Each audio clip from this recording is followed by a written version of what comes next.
amis. Jus de carotte, sans pesticides, label AB. Ces carottes ont été écrasées avec les pieds. Je pense que là, niveau respect de la planète, on est au top.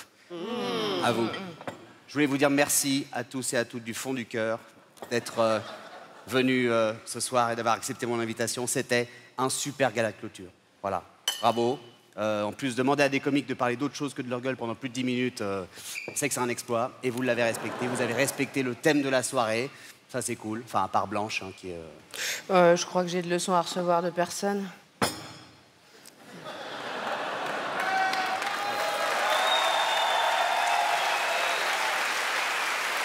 ce que c'est, non? T'en as eu un, toi? Ah non, t'en as pas eu, puisque c'était le soir où je l'ai eu, que toi, tu l'as pas eu. Ouais, c'est exactement ça qui est très drôle avec cette histoire, c'est que c'est effectivement le soir où tu l'as eu que je l'ai pas eu. Ouais. Je peux le toucher? Non, ça porte malheur, je préfère Tiens, pas. puisqu'on parle de touche, j'avais une remarque par rapport au fait que tu m'as présenté comme le roi de l'absurde, alors que je t'avais demandé si c'était possible de pas le faire, de ne pas dire le roi de l'absurde. Mais non, mais tu m'as jamais dit de pas dire ça. Ah, je l'ai dit plusieurs fois, enfin, je sais Il pas. l'a dit plusieurs fois. J'ai jamais dit le roi de l'absurde, je suis désolé. Tu l'as dit, Tu l'as on dit. regardera. Merde.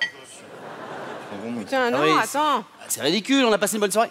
bah, Blanche, Pas Blanche, vrai. c'est toi qui l'as eu. Et moi, tu m'as présenté, t'as dit Elodie Piou. Et il fallait dire quoi? Pou. Bah ça, je savais pas. Je savais pas, ça. Laura, Marina, on Moi, devait... je m'en vais, j'ai pas de réplique dans ce sketch, donc voilà. On devait flirter. Bon, bah, train contre nous, les gars, merci de rester. On attend pas Vizorek, là? Vizorek, bah non, parce qu'il a fait le dernier sketch, donc il doit être en train de se changer. Ah ouais, putain, il a eu un accueil de ouf, lui. Ouais, c'est vrai. Ah, il est peut-être en bas. Peut-être qu'il a pas le code. Eh mais oui. Tu te souviens de l'accueil qu'il a eu, là? Non. Mesdames et messieurs, faites du bruit pour Alex Vizorek. C'était le bordel, ça faisait... Ouah. Ah ouais, mais attends.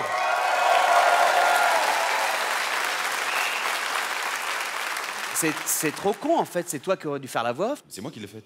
Ah bon? Eh oui. J'avais fait ça, regarde. T'avais dit quoi? Mesdames et messieurs, faites du bruit pour Alex Vizorek.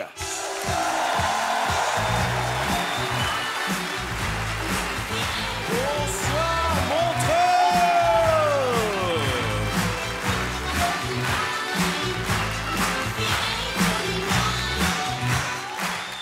Bonsoir, Montreux, vous allez bien?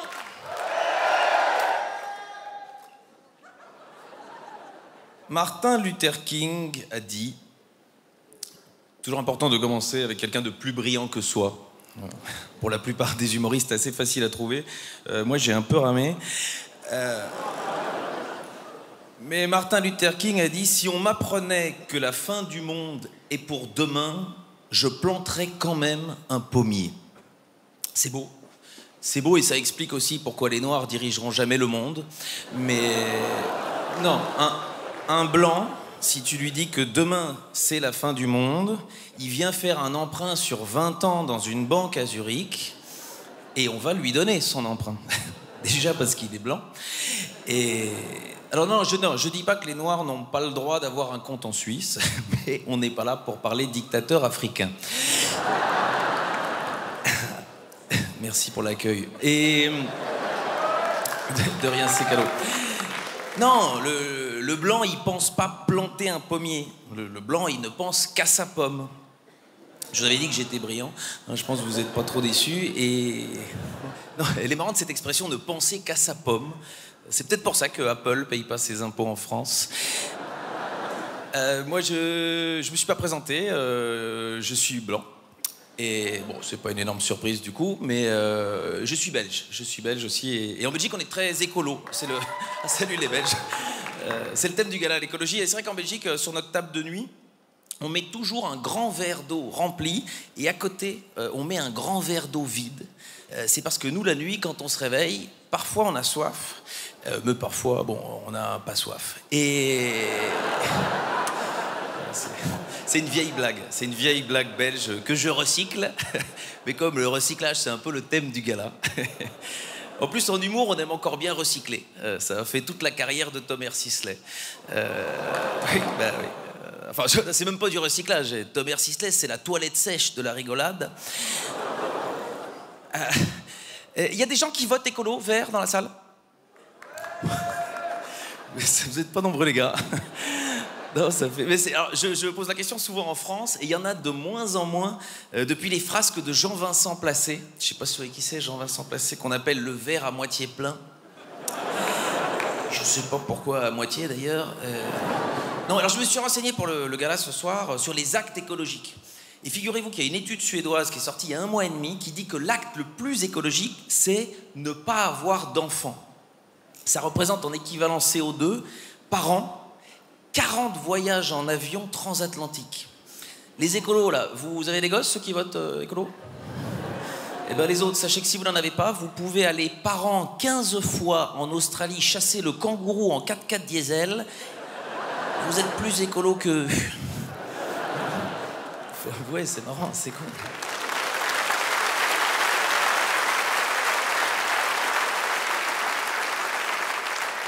Après, je dis pas, cette étude, elle est plutôt intéressante parce que moi, par exemple, je pratique beaucoup la finition buccale. Oui, mais ça fait de moi un écolo et je le savais pas, si vous voulez. Ouais, le sketch est bien équilibré parce que je parle de Martin Luther King, mais aussi je parle de la finition buccale. Donc voilà, de temps en temps, on va apprendre quelque chose et puis de temps en temps, je glisse une petite blague de cul pour récupérer tout le monde. Cela dit, ça m'a pas choqué de savoir qu'un enfant polluait. Non, je trouve que le plus choquant, c'est de se dire que Nicolas Hulot a moins fait pour l'environnement que Michel Fourniret. Michel Fourniret, il a un bilan carbone négatif. Mais en plus, il les foutait dans le jardin, ça fait du compost. Non, mais oui, mais... Après, non, applaudissez pas ça, non. Je n'ai aucune admiration pour les pédophiles. À part Brigitte Macron, là, je dis chapeau. Oh là, hé.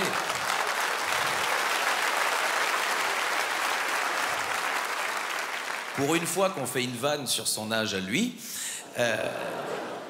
Non. D'ailleurs, moi, je serais plutôt pédophobe. C'est-à-dire que moi, j'ai peur des enfants, j'en voulais pas. Et alors, ma compagne, elle insistait. J'ai essayé de la dissuader. J'ai dit, écoute, d'accord, on fait un enfant, mais toi, tu t'en occupes. Et moi, je veux bien être le parrain. Les hommes, on est comme ça. Quand on s'engage, on s'engage. Et en tant que parrain, je peux choisir le prénom. Alors, j'ai dit, je t'impose qu'on l'appelle Jean-Pierre. Me disant, il n'y a plus un Jean-Pierre qui est né depuis une quinzaine d'années. C'est très rare qu'on croise un ami avec la poussette. On dit, oh, il est mignon le gamin, c'est comment? Oh, c'est Jean-Pierre. Alors là, en ce moment, on est dans le creux du Jean-Pierre. Hein. Il est avec le Marie-Christine. Mais elle me dit, mais si c'est que ça, c'est pas grave. Et donc, elle a eu raison d'insister, puisque je suis devenu l'heureux parrain d'une petite fille. Voilà, qui a juste un petit peu les difficultés avec ce prénom, Jean-Pierre. Et je me suis du coup renseigné sur ce que ça impliquait d'avoir un enfant. Et il y a une autre étude, une étude belge, qui donne le prix d'un enfant. Ce que ça coûte en globalité. Alors tenez-vous bien, un enfant, ça coûte 170 000 €. Hein, donc l'expression « se vider les bourses », c'est pas vulgaire, c'est informatif, si vous voulez. Et oui, mais 170 000 €, c'est énorme. Après, j'en suis... Alors, c'est pour l'élever, pour l'habiller, pour le nourrir, c'est-à-dire si c'est le vôtre, quoi. C'est-à-dire que, voilà, Angelina Jolie, c'est 170 000 € plus le prix d'achat du gamin, hein, donc... en plus, elle en a 6, quoi. Il faut en faire des mauvais films. Je suis venu à me demander, remettre en question des trucs quand même... Simone Veil, quand elle s'est battue pour le droit à l'avortement, c'était peut-être pas du féminisme, c'était de la radinerie. Je dis pas ça parce qu'elle est juive, hein, mais... Non. Enfin, notez qu'on comprend pourquoi les mères juives, elles aiment tant leurs enfants. À ce prix-là...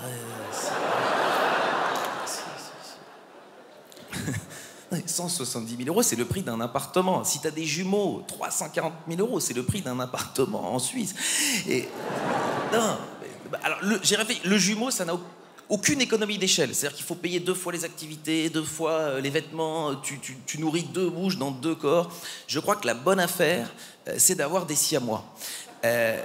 Tu nourris 2 corps, 2 bouches, mais après ça fait entonnoir. Oui, ça c'est la bonne idée. D'ailleurs, si j'avais des siamois, je les appellerais Jean-Pierre.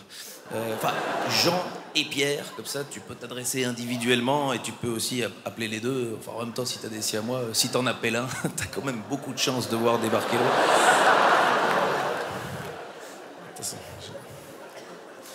Bonjour, je suis Jean. Bonjour, je suis Pierre. On est Jean-Pierre. Prends garde, Jeff Panaclock. Est-ce que tu pourras arrêter de me gratter les couilles? Eh ben, c'est les miennes aussi. Et non, mais ça pose des problèmes, des siamois. J'ai réfléchi à ça. Bah, à la rentrée des classes, tu les poses à l'école, t'espères qu'ils tombent dans la même classe. Et puis s'il y en a un qui est moins malin que l'autre, à la fin de l'année, il y en a un qui redouble.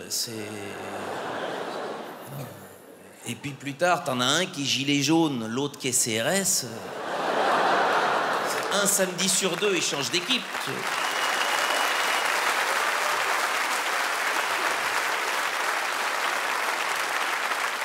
Un samedi, il vient sur les Champs-Élysées, il tape sur tout ce qui bouge, et l'autre samedi, il vient sur les Champs-Élysées, il tape sur tout ce qui bouge.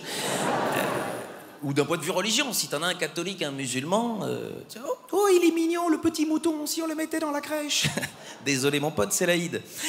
Non, mais oui, c'est ça. Et puis après, quand ils sont plus âgés, s'ils sont à la maison de retraite, il n'y en a qu'un des deux qui a Alzheimer. Ah, vous êtes qui? La reine d'Angleterre. Ouf, ça me change de l'autre con qui m'a collé hier. Non. Après, avec tout ce que je dis sur les enfants, je voudrais terminer par une phrase de Saint-Exupéry. C'est toujours bien de terminer par quelqu'un de plus brillant que soi, et j'en ai trouvé un deuxième. Antoine de Saint-Exupéry a dit « Nous n'héritons pas de la terre de nos parents, nous l'empruntons à nos enfants. » Alors, si ma fille me regarde ce soir, Jean-Pierre, je suis désolé.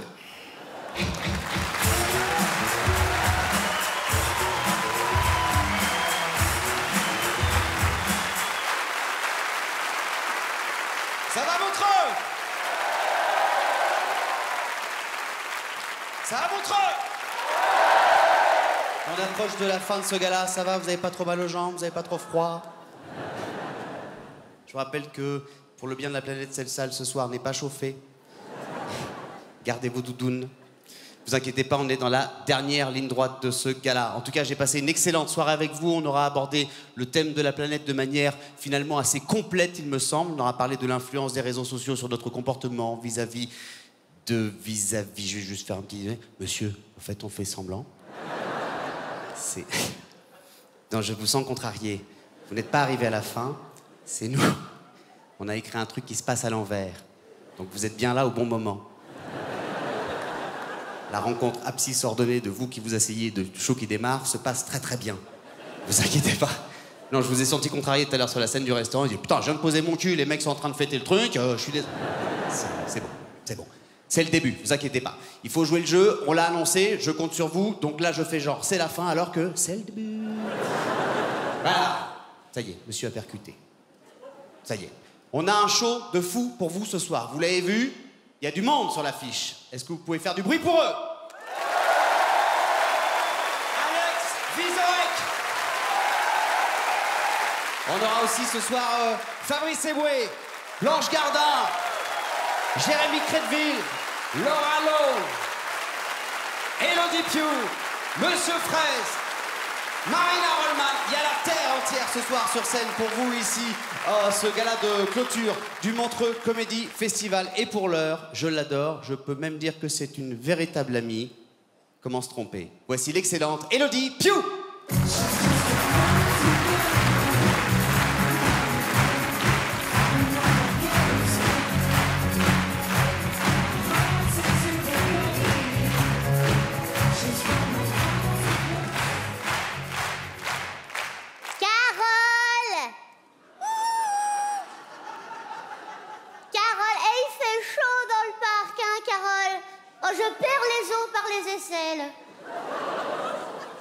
Carole, là, on revient de la protection maternelle et infantile pour les diagnostics d'hyperactivité. Oh bah, jackpot, ils le sont tous. Tous mes enfants, ils sont hyperactifs, quoi. Je m'en doutais, tu me diras. France 9. Oui, je m'en doutais. Bah tiens, regarde-le, lui, Franz, il a marché à 3 mois. Ça veut tout dire. Lâche ce bout de bois. Qu'est-ce qu'il était beau, son père, à celui-là. Qu'est-ce qu'il était abruti, par contre. Ah bah attends, Carole, déjà, moi, je considère que j'ai pas inventé la machine à rayer les dorifores. Mais alors son père, un scandale, quoi. Bête. Genre le mec, tu lui dis, vas-y, fais-moi grimper au rideau, il te fait la courte échelle, tu vois. Bête. Bon, en même temps, Berlin, j'y suis restée 2 jours. On n'a pas eu le temps de faire connaissance. Franz, j'ai dit lâche ce bout de bois, j'ai pas dit lèche. Mais tu rigoleras moins quand tu feras caca des copeaux. Oh, hyperactif. Oh, si c'est pas du gâchis, tu les élèves à bout de bras. Jusqu'à 7 ans et demi que je les allaite. Ah, tu le sais, Carole, et puis alors après, que des bonnes choses. Viande blanche cuite à la vapeur, légumes biologiques, quinoa, boulgour, sésame, des graines. Eh ben non, paf, hyperactif. Tu comprends quelque chose? Toi, Franz, es nicht Essen auf dieses. Es nicht Essen auf dieses. Das ist widerlich, ja, wie dein Vater. Tu t'arrêtes, hein? Franz, ton comportement est en train d'agir de manière très efficace sur mon gros colon. Eh ben, ça veut dire que tu me fais chier.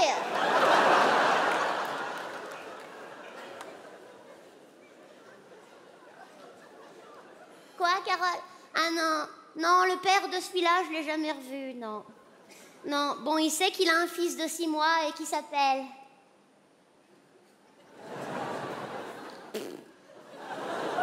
Michael. Mais il n'a pas le temps de s'occuper de ça, puis c'est pas ce que je lui demande. Ah, il est quand même trader à New York. Pas le toboggan à l'envers, Métastasia. Pas le toboggan... Bah voilà. Eh ben oui, tu saignes. Maman, elle voit bien que tu saignes. Elle est pas sourde. Boris, va faire un point de compression sur la jugulaire à ta sœur. Sunly, déterre Boris. Sunly, ne nourris pas cet animal. Déjà bien assez gros en plus. T'as vu, Carole, ils ont mis des animaux dans le parc. Carole, un zèbre. Un énorme... Oh, je suis con, c'est ta fille. Bonjour, Kimberley.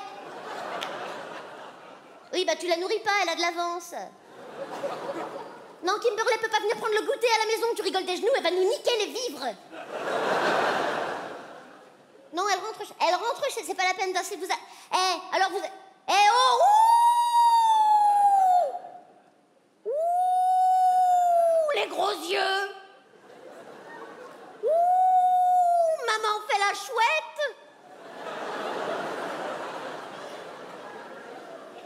Attention, hein, sinon maman, elle appelle le gros monstre, hein, celui qui pue, celui qui pète.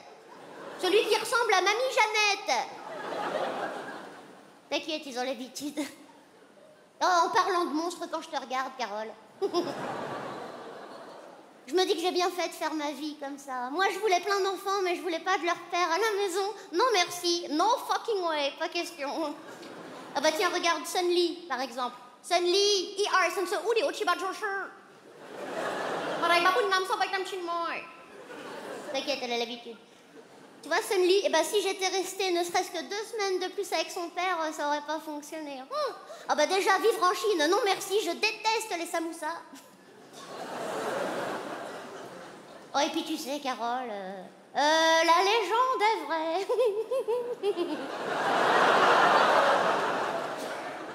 Carole, bah les Chinois. T'as déjà vu un tic-tac avec une perruque de clown?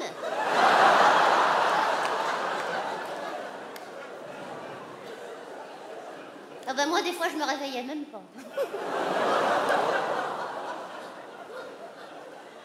Enfin bon. Comme dirait le père de Boris, Dragay de Veled, Eltelnek avec un berakel peregnek, Kik Besselnek. Kik Besselnek. Je sais pas ce que ça veut dire. François, pourquoi tu pousses ton frère? Pourquoi tu... Ben, c'est lui qui t'a demandé de le pousser. Sur la balançoire, couillon, pas dans la caillasse. Tu vas partir en colo, mon vieux. Je sais pas, chez Picard. Tu sais, François, je suis ta mère et je t'aime énormément. Je t'ai donné la vie. Eh ben, je peux la reprendre. T'inquiète, il a l'habitude. Tu vois, moi, mes enfants, Carole, je leur pose chacun une photo de leur père au-dessus de leur lit. Je trouve ça très important, même si ça leur procure souvent des cauchemars. Surtout Boris. Boris fait énormément de cauchemars de son père, hein, Boris? Boris. Papa! T'inquiète, il a l'habitude. Il vomit à chaque fois.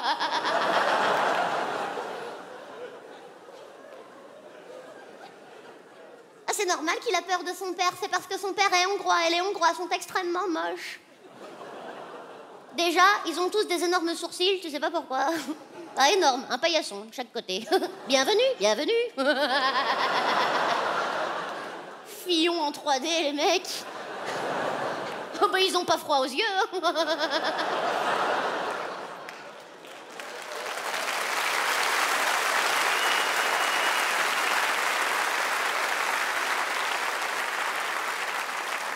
Allez, on va rentrer à la maison. On va aller boire un petit sirop de fraise. Oui, Felipe, celui qui a un drôle de goût et qui donne envie de faire dodo. Oh oui, tu en auras double. Ah tiens, Felipe, au lieu de faire le mariole, attrape ton frère.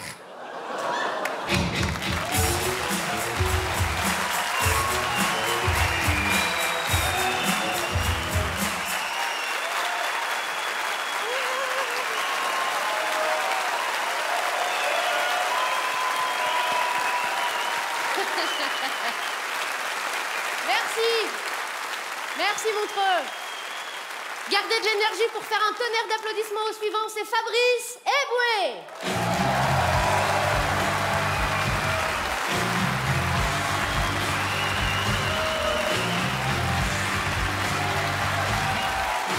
Merci.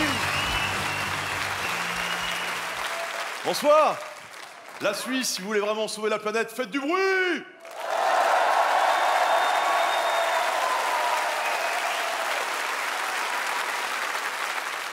Et vous avez bien raison, je ne sais pas si vous avez vu encore récemment les dernières photos satellites de la forêt amazonienne. Vous avez vu ça ou pas? Non? Ça ressemble à ça en gros, si tu veux, ça ressemble à ça. Ça te fait marrer, c'est rigolo. Profite ma chérie, allez profite, regarde. On dirait une vieille chatte des années 80, regarde. Le vieux monsieur avait déjà sorti sa bite, lui. Oh, oh, oh.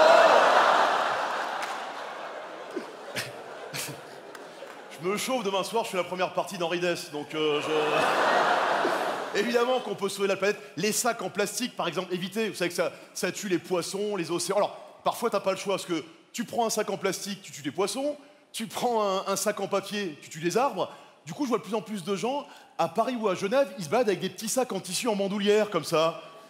Moi, quand je vois un homme avec un petit sac en tissu en bandoulière, je dis, qu'est-ce qui t'arrive? Je sauve des poissons. Non, tu suces des bites. Ou alors, l'autre possibilité pour sauver la planète, c'est de tous devenir véganes. Vous voyez ce que c'est, les véganes? C'est les gens qui ne consomment rien, qui n'utilisent rien qui provient de l'animal. Nous, on a eu une nourrice végane pour mon fils. Elle lui faisait que des fruits et des légumes écrasés. Je lui dis, c'est sympa, mais il faudrait des yaourts aussi. Elle me fait, ah non, moi, rien qui provient de la vache. Je dis, vous peut-être, mais mon fils, si. Elle me fait, bah, votre femme a qu'à faire des yaourts avec son lait. Je fais, oui, puis moi, je fais des petits Suisses. C'est-à-dire, le concept des véganes, c'est tous les êtres vivants se valent. En gros, un végane, il est au bord d'une rivière, il y a un castor et un petit garçon en train de se noyer, il hésite, il est là, ah! Me dis pas un homme égal à une huître. Tu crois que t'as des huîtres au réveillon qui font semblant d'être mortes pour pas être mangées?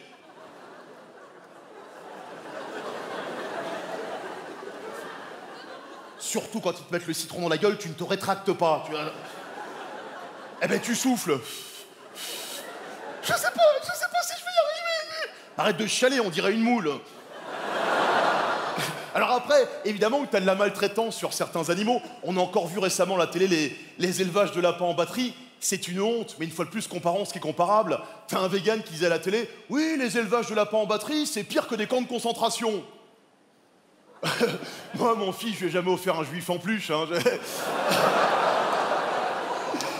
Il y a eu une corrida l'été dernier, t'as une végane, elle a sauté dans l'arène avec une pancarte, halte à la boucherie. Le taureau l'a chargé. Et un des grands combats des véganes, c'est le foie gras. Moi, j'adore ça. J'étais chez moi en train de me faire un petit toast un jour. J'ai une végane dans la famille, elle arrive, elle me fait ça va, je te dérange pas? Je dis, qu'est-ce qu'il y a? Ça te dérange pas de manger du foie gras alors que les oies sont gavées toute la journée? Oh, je dis, moi j'ai l'habitude, je vais sur YouPorn tous les soirs. Non mais c'est bon le foie gras, on est d'accord monsieur, tu sais que le petit toast, le petit vin, tu sais ce qu'il faudrait faire? Faudrait faire goûter le foie gras aux oies. Ah, je suis sûr qu'elle dirait ok, limite... Vous avez vu, en Suisse, chez vous, les véganes ont obtenu que les restaurateurs n'ont plus le droit de jeter les homards directement vivants dans l'eau bouillante. Faut les mettre petit à petit, faut leur mouiller la nuque. Moi, un jour, je suis invité à un barbecue vegan. Au départ, je me pointe, je suis pas au courant que c'est vegan. Je commence à avoir des doutes au moment où le mec me dit Fabrice, tes courgettes bien cuites ou saignantes? Je dis, y a pas de viande à votre barbecue? Mais si tu veux, j'ai un délicieux saucisson de fenouil. Je lui ai dit, laisse tomber. Je prends un jus de carotte, je vais m'asseoir sur un canapé en cuir. Il y a une végane, elle arrive, elle me fait ça, je te dérange pas? Je dis, quoi encore? Ça te dérange pas d'être assis sur une vache morte? Oh, je lui dis, moi, tant que je suis pas assis sur la corne, tu sais. Au bout d'un moment, je commence à avoir vraiment la dalle. Je vais chez l'épicier du coin, j'achète des œufs, je reviens en douce me faire des œufs au plat. T'as l'autre, elle revient, elle me fait ça, je te dérange pas? Je lui dis, quoi encore? Ça te dérange pas de manger des fœtus? Je sais pas, des fœtus, c'est des œufs. Elle me dit, c'est pareil. Je lui dis, non, c'est pas pareil. Je pense pas qu'un médecin, quand il fait un avortement, il attend avec son jus d'orange et ses mouillettes. Elle me fait, mais tu ne comprends rien, Fabrice, c'est prouvé scientifiquement. Nous ne sommes pas des chasseurs, nous sommes des cueilleurs. Je dis, comment ça, nous sommes des cueilleurs? Tu crois vraiment qu'à la préhistoire, t'as le papa qui est rentré de la chasse le soir, avec maman qui attendait devant la grotte? Alors, qu'est-ce que tu ramènes à dîner ce soir, chérie? Oh, regarde, j'ai cueilli 3 framboises. Mais on veut du mammouth, connard. Mais j'ai des violettes aussi. Mais dégage, espèce de... Avec ton sac en tissu en bandoulière. Et puis il y a du prosélytisme maintenant. Va juste acheter un paquet de pâtes au supermarché, tu rentres là-dedans, t'as un grand rayon de pâtes sans gluten, un grand rayon de pâtes vegan, et t'as un tout petit rayon pour les gens qui mangent encore des pâtes normales. C'est devenu le rayon de la honte, c'est le rayon du sex shop nain obèse et zoophile.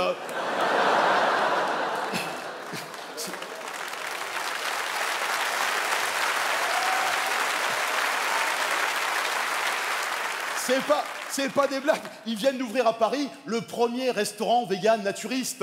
C'est-à-dire, ils te disent, ah, nous, la viande, on peut pas. Mais manger au milieu de tas de graisse qui se baladent, ça les dérange pas. Avec Nadine, 72 ans, qui doit être là. Ah bah, ils m'ont mis de la viande dans mon assiette. Ah bah non, c'est mon sein. T'imagines la vie du serveur? Maintenant, vous avez fait tomber votre serviette. Bah non, pas celle-là. Ah oui, pardon.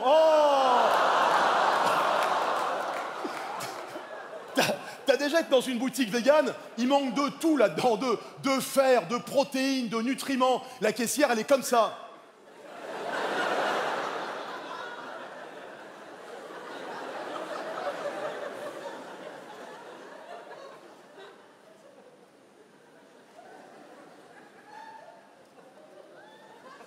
Patrick à la caisse. Toi, au bout d'un moment, t'en peux plus, tu voles. T'as rien à craindre, le vigile est vegan également. Ah, il est vegan. Moi, j'ai un pote à moi, il est vegan. J'ai réussi à lui faire croire que les préservatifs étaient faits en peau de limace. Il a chopé le sida, ce con. On a ri, quoi. Merci pour tout, c'est pour moi, c'est Fabrice, c'est moi, merci beaucoup.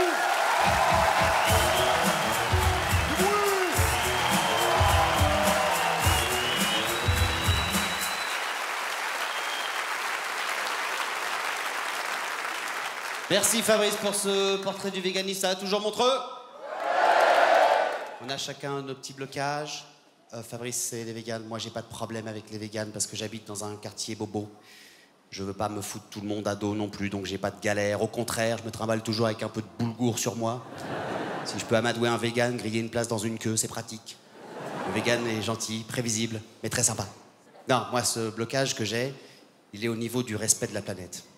Au niveau du respect de la planète, le blocage que j'ai, c'est quand j'ai froid. Parce que je suis créole. Je viens de La Réunion. Nous venons de La Réunion. J'ai grandi en t-shirt et en tongs. Je mettais des souliers pour aller à la messe. Sinon, ça n'arrivait pas.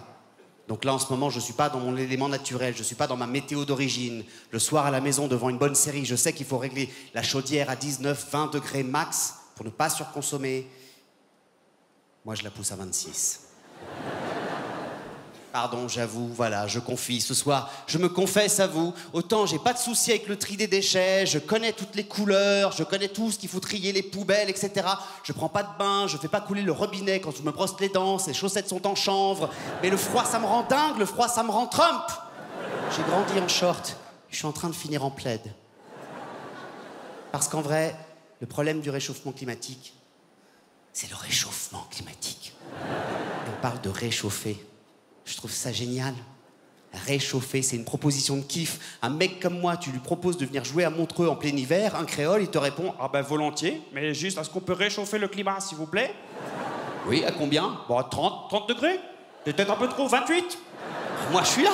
Évidemment, c'est la température qui fait sur mon île. C'est pour ça qu'on s'y sent si bien. C'est pour ça que les gens, ils vont en vacances et qu'en décembre, c'est cher. C'est tout le concept. C'est parce que c'est bien quand c'est chaud. Je suis vraiment désolé d'être obligé de le dire ce soir, mais il faut bien que quelqu'un le fasse. Je ne ressens pas l'urgence. Non mais j'en ai conscience, mais je ne la ressens pas au quotidien. Il y a 15 jours encore, je promenais mon chien. On est en plein mois de novembre, j'étais en t-shirt, je ne ressens pas l'urgence. J'ai ressenti le besoin de mettre un peu de crème, j'ai mis de la 30 parce qu'il y avait trop de soleil. Mon facteur à Paris m'a dit bonjour en sifflotant. Un 22 novembre, un facteur à Paris qui sifflote, qui est content, ça c'est une conséquence du réchauffement climatique. Ça n'arrive pas sinon. Le problème du réchauffement climatique, c'est qu'on ne ressent pas toujours l'urgence quand on n'habite pas un des deux pôles. Il fallait faire le refroidissement climatique. Là, d'accord. Là, tout le monde se serait bougé le cul. Là, ce gars-là n'existerait pas ce soir. Non, franchement, le patron là-haut et tous les gens qui travaillent dans le cloud, ils ont déconné. Il a dû mettre un stagiaire sur le dossier, et puis c'est tout.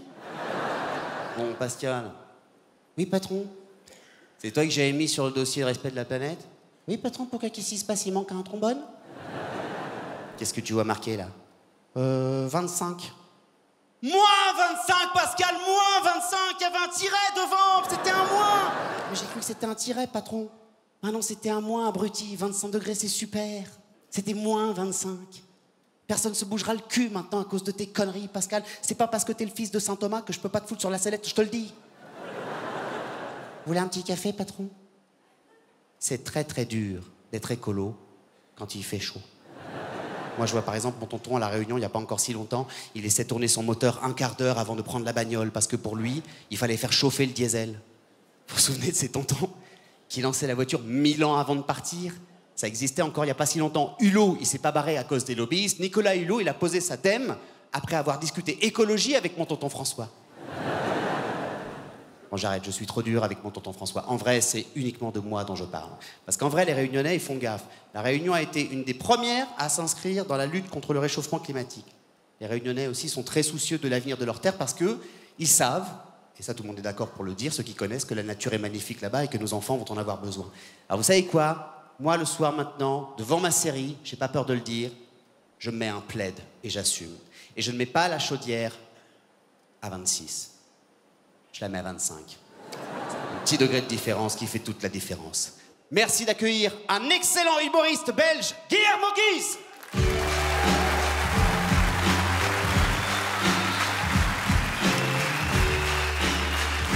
Bonsoir les amis. Merci. Bonsoir les amis, c'est toujours surréaliste pour moi d'être ici à Montreux. Je trouve que, honnêtement, je trouve que vous avez vraiment le plus beau festival de jazz au monde. En humour, honnêtement, je préfère le Marrakech du Rire, mais voilà, le jazz, enfin, tant que j'en touche pas une en clarinette, je suis obligé de vous parler de ma bite, honnêtement, c'est pas de gaieté de cœur, mais c'est comme ça. Non, c'est pas vrai, c'est le Graal, ici, c'est le Graal pour les humoristes. On a tous envie d'être sur cette scène, je peux vous dire que quand Manu Payet il m'a appelé, il m'a dit « Guillermo, je présente le gala de clôture, la thématique c'est l'écologie, ça te parle ?» Je lui ai dit « Ouais, ça fait des années que je donne à Greenpeace et tout. » Dans ma tête, je me suis dit « De toute façon, qui va aller vérifier? Franchement... » Il m'aurait dit, j'aurais tout fait pour être sur cette scène, quoi. Il m'aurait dit, franchement, Guillermo, le thème de la soirée, c'est nazisme et gastronomie, ça te parle? J'aurais dit, mais à fond, carrément, mais...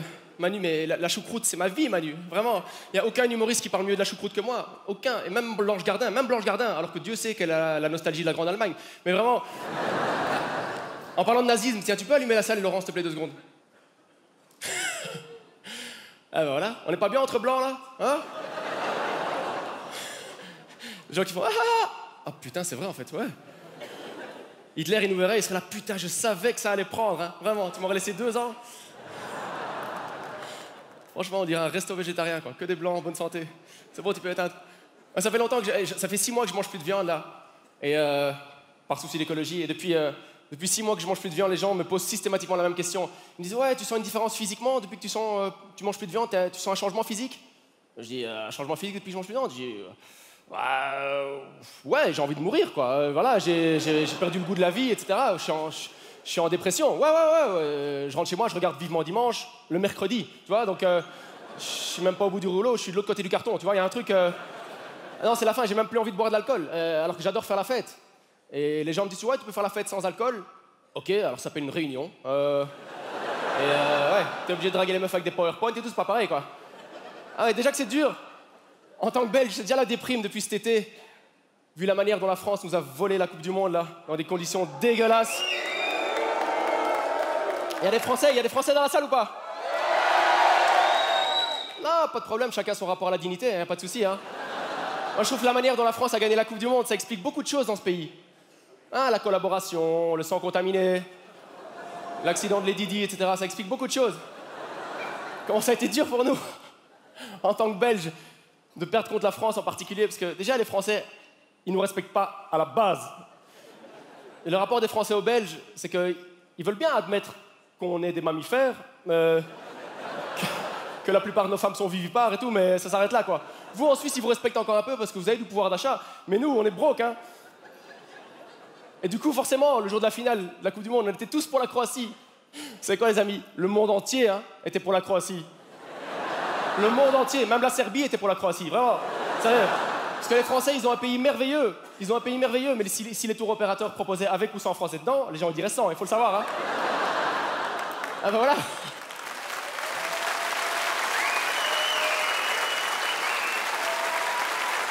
voilà. Putain, en Suisse, il vous faut pas grand-chose, hein. Un peu de racisme anti-français, c'est le carnaval de Rio, quoi, putain. C'est vrai que c'est la déprime depuis que je mange plus de viande. Ça me manque tellement la viande. Sérieux, j'ai fait un rêve, l'autre jour j'étais dans un lit, dans mes bras il y avait un bœuf charolais, vraiment. Et il me disait, ah c'est vrai, il me disait, vas-y prends-moi, sois un homme, etc. J'ai dit, non, t'es un bovidé. Il me disait, ah c'est les conventions sociales. Oh. Et c'est pas un reproche contre les zoophiles, j'ai rien contre les zoophiles, hein. Je sais pas s'il y en a dans la salle et tout, je veux stigmatiser personne. Ah. C'est vrai, moi j'ai rien contre les zoophiles. Honnêtement, si j'apprenais que mon meilleur ami, que j'aime de tout mon cœur, si j'apprenais qu'il était zoophile, je me dirais, ouais, il a sa petite personnalité, quoi, voilà. C'est vrai que c'est pas le dernier pour mettre les gens mal à l'aise quand on va au zoo. C'est vrai, clairement. Chaque fois qu'il croise un mouton, il est toujours là. Appelle-moi. Mais c'est un bon gars. Honnêtement, je pense que je serais plus facilement ami avec un zoophile qu'avec un chasseur. Je veux dire, qui aime le plus les animaux? Vraie question. C'est vrai, demandez-vous pour un animal, un chasseur, c'est la fin de son aventure terrestre, c'est définitif. Alors que pour un animal, un zoophile, à gabarit égal, je dis bien un gabarit égal, après si tu commences à taper un mulot ou une termite, là tu peux briser un destin, c'est autre chose. Un minimum une cervicale. Et je suis pas en train d'encourager la zoophilie, les amis, hein, qu'on me comprenne bien. Je dis juste que si parmi vous il y a des pervers en puissance, laissez les filles et les enfants tranquilles 2 secondes. Hein. Les animaux, c'est une solution qui vaut ce qu'elle vaut, mais qui manque pas de sel quelque part. Vraiment. Alors l'idéal évidemment, pour qu'il n'y ait pas de souffrance, c'est les végétaux. Hein. Un ficus, une belle scarole, un radis.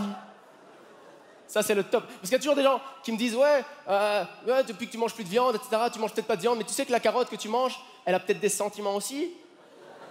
Je dis ouais, elle a peut-être des sentiments, elle a peut-être envie que tu crèves dans un incendie, fils de pute. Oh ça me gonfle. Parce que c'est déjà difficile de se priver de viande. Après, il y a un vrai changement physique. Je dois avouer, depuis que je mange plus de légumes, j'ai un de ces transits intestinal. C'est une machine de guerre, vraiment. Ah, une machine. Mon côlon, c'est Cap Canaveral, vraiment, c'est un truc de fou. Je promets, je vais chier 4 fois par jour, là, vraiment. J'ai apprivoisé une mouche, vraiment. Elle me suit partout, là. On débrief après, etc. Elle me dit, ah, je sais pas ce que t'as pas mis l'émotion. Enfin, tu vois, vraiment, il y a un truc... Et par souci d'écologie, comme je sais que ça gaspille beaucoup d'eau, ben, quand je vais chier, je tire la chasse que dans certaines villes, évidemment. Hein, franchement, à Montreux, je pense que t'es un peu obligé. Si tu tires pas la chasse, ça part au pénal, je pense. Non? Vous avez un petit truc avec la propreté ici, non? Non, et moi j'ai vu des chiens dans la rue se retenir à Montreux, hein, vraiment. Sérieux. Je les ai vus rentrer dans des restaurants en disant ça vous embête si j'utilise vos toilettes. Enfin, j'ai un truc. Mais ça a changé ma vie depuis manger de viande, je peux vous dire. Je déprime. J'ai plus de libido. J'ai plus de libido. Je rentre chez moi, je regarde du porno pour l'intrigue. Vraiment, vous voyez? Je m'intéresse. Et tant mieux, parce que ça me prenait beaucoup de temps, honnêtement, la masturbation. Je me masturbe moins, tant mieux, parce qu'honnêtement, ça prenait beaucoup de temps. Ça, bout à bout, c'est 4 ans de ma vie, hein, je peux vous dire, vraiment. Moi, je ferais de la clarinette aujourd'hui, hein, si j'avais utilisé mon temps. Et je serais peut-être au festival de jazz, tiens, voilà. Pour le geste le plus abrutissant et le moins créatif de toute l'histoire de la motricité humaine. Avec ça, tu peux rien faire d'autre dans aucune autre situation de la vie de tous les jours, hein, où tu utilises ce geste. C'est vrai, et le drame de la masturbation masculine, c'est que même si techniquement c'est le truc le plus simple à effectuer au monde, quand t'es un mec, tu peux pas te concentrer sur 2 trucs en même temps. C'est-à-dire que quand tu te masturbes, t'es à ce que tu fais, quoi. Y a personne qui se masturbe qui change une ampoule en même temps, tu vois. Qu'est-ce que tu fais, chérie? Une petite branlette et des tagliatelle au pesto, ça va être super, tu vois. Non. Et de toute façon, plus rien n'est pareil aussi depuis l'épisode de cette série Black Mirror. Vous avez vu cette série Black Mirror dans lequel il y a un épisode dans lequel il y a un jeune adolescent qui se masturbe devant une vidéo pornographique, quelqu'un pirate son ordinateur, le filme en train de se masturber et lui envoie la vidéo. Vous avez vu cet épisode ou pas? Ouais. Je suis devenu tellement paranoïaque. Aujourd'hui, pour être sûr, je me masturbe toujours 1 mètre à côté de mon Mac. Vraiment, tu vois?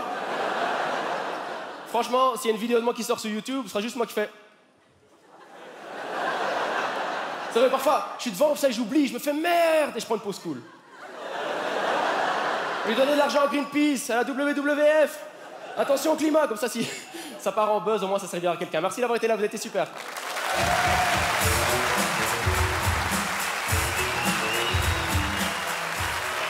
Je voudrais qu'on garde cette même énergie pour accueillir la suivante. C'est une compatriote, je l'aime beaucoup. Elle s'appelle Laura Lone, s'il vous plaît. Un maximum de bruit pour elle.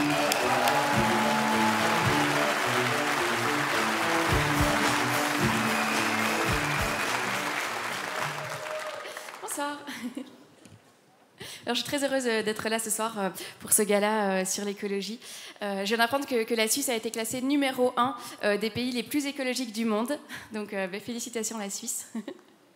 Nous, en Belgique, on a été classé numéro 1 de la pomme de terre la plus ferme en terrain boueux. On est vachement contents aussi. Bon, ce soir, c'est un gala sur l'écologie, donc j'ai fait une petite chanson en l'honneur de la Suisse. Oh, félicitons tous la Suisse, qui est l'heureuse détentrice du Grand Prix pour 2018, du pays le plus écologique. Grâce à vos nombreux engagements et toutes vos stratégies durables, la Suisse est définitivement un pays éco-responsable. Mais quand même depuis quelques temps, de plus en plus d'études affichent que les pires pollueurs en ce moment, ce sont les pays les plus riches. Et devinez qui est en tête depuis 2 ans du palmarès des gens les plus riches de la planète. J'ai un indice, c'est pas la Grèce. Alors rendez le prix, bande de mythos, on sait tous qu'ils vous l'ont vendu. Le jour où les Suisses seront écolos, Daesh sera membre de l'ONU. Pays le plus écologique, mon cul. Cet hiver encore la planète va se prendre 2 degrés dans la vue, rien qu'avec vos putains de raclettes.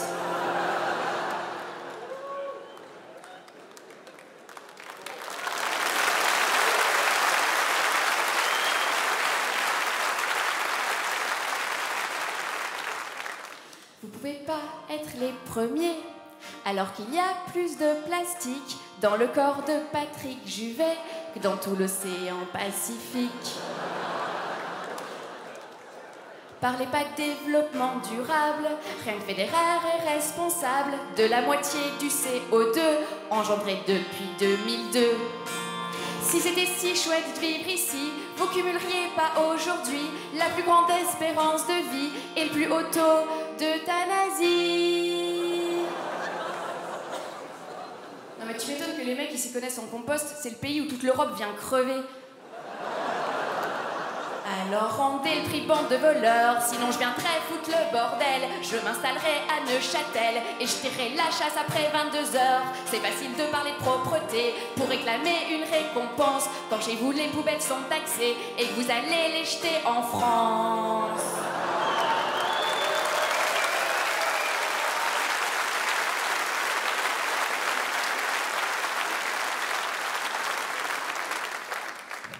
En revanche, ça, vous pouvez continuer parce que ça crée de l'emploi pour les éboueurs français. Et non, c'est vrai, ils sont de plus en plus nombreux et ils sont vachement contents. On les a jamais vus autant à la télé avec leurs palettes et leurs gilets jaunes. Vraiment, c'est cool.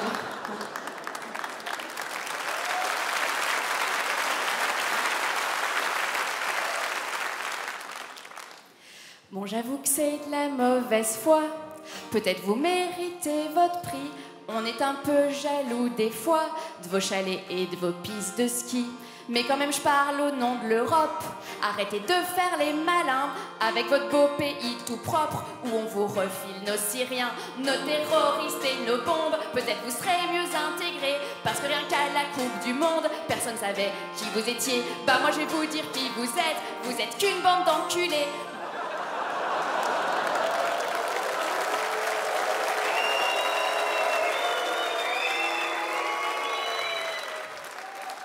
Je suis désolée, c'est le couplet écrit par Manu Payet. Ils m'ont obligée à le dire. Ça, vraiment, c'est pas une très bonne idée. Oui, vous méritez d'être premier, car c'est super fort, c'est vrai, d'être élus les plus écolos de la planète, tout en faisant venir 10 artistes en avion pour 3 minutes de sketch.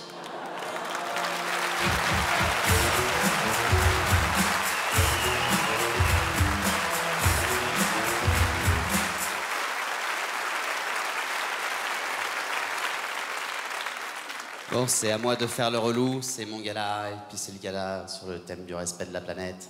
Petite question que j'ai oublié de vous poser depuis le début. Qui trie ses déchets ici, dans cette salle, ce soir? Mentez, si vous ne le faites pas, vous êtes à la télé. Il est très important pour vous de mentir. Qui fait attention, vraiment, sans déconner, qui fait attention vraiment et qui se dit « Putain, j'ai fait attention, c'est cool, je suis fier de moi ». Voilà, bravo, bah ça c'est la Suisse. Regardez ça, la France. Ça, c'est la Suisse. Ça, c'est vraiment toi. Franchement, bravo sur ce coup-là. Après, c'est vrai que pour vous, les Suisses, c'est plus facile, parce que le réchauffement climatique, ça vous fait plus peur qu'à nous. Le froid, c'est votre ambiance. C'est beau chez vous quand il fait froid. Les gens viennent ici pour ça. En plus, vous êtes des privilégiés, parce que organiser les choses, être carré, le tri des déchets, tout ça, c'est votre truc. Vous le faites pas parce que vous êtes écolo, vous le faites parce que vous êtes maniaque. Chez vous, tout était déjà nickel bien avant qu'on soit inquiet pour la planète. Vous êtes un exemple. Ici, il y a des vélos partout. Prenez la voiture uniquement quand c'est pour une longue distance. Et on sait très bien qu'en Suisse, il n'y a pas de longue distance. Vos voitures sont hybrides.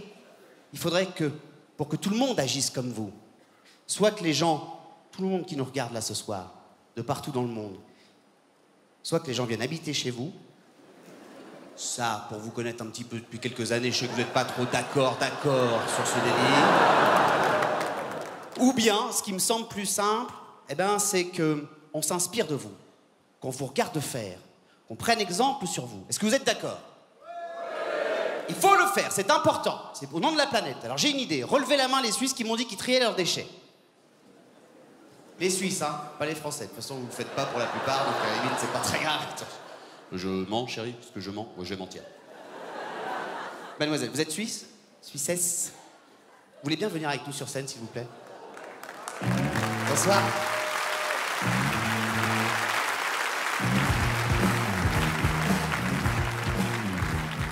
Comment vous appelez-vous? Éléonore.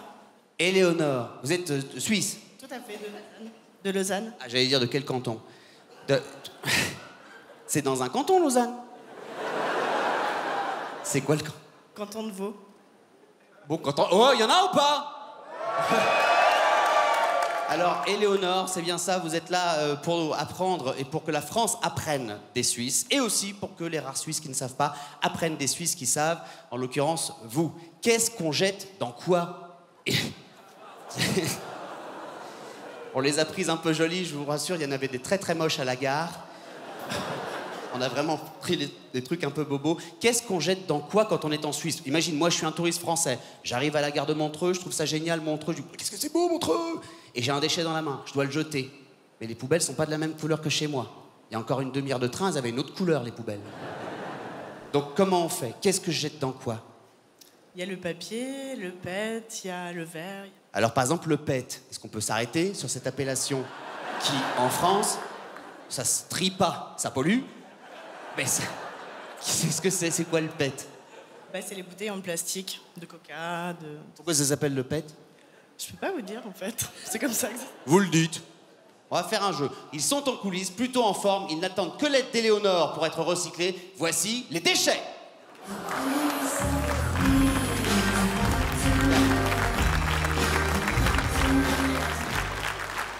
Voilà. On est obligé d'en arriver là. T'imagines, hein, quand même, la gueule du truc. Hein. Éléonore, il n'y a pas vraiment de piège. Il y a juste à montrer aux Français qui nous regardent et aux Suisses qui sont dans cette salle comment on fait. C'est pas non plus si long que ça.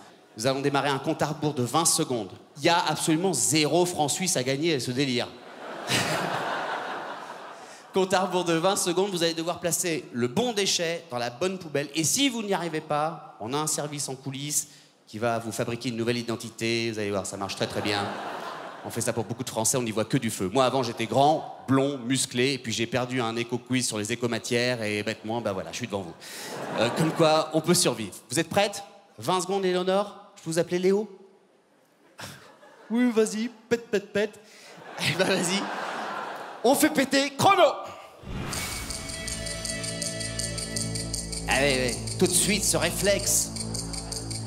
Espèce de petit toc de meuf un peu maniaque. Ça, c'est vos doigts. Regardez-moi ça. Regardez comment ça trie à mort. Et bim, là, évidemment! Évidemment! Tac. Et pourtant... Non? Ah non, non, non. Si je peux... Oh putain, la dénonce. Balancer la bouteille en verre. C'est pas sympa. Viens, reste près de moi. Elle est en train de te balancer à son mec. Alors, attends. Alors, Léo, c'est le faux pas.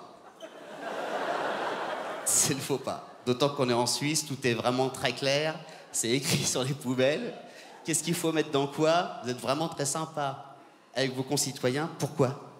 Il n'y avait pas de poubelle pour le verre. Et donc, vous l'avez fait à la française, et bon, bah tiens.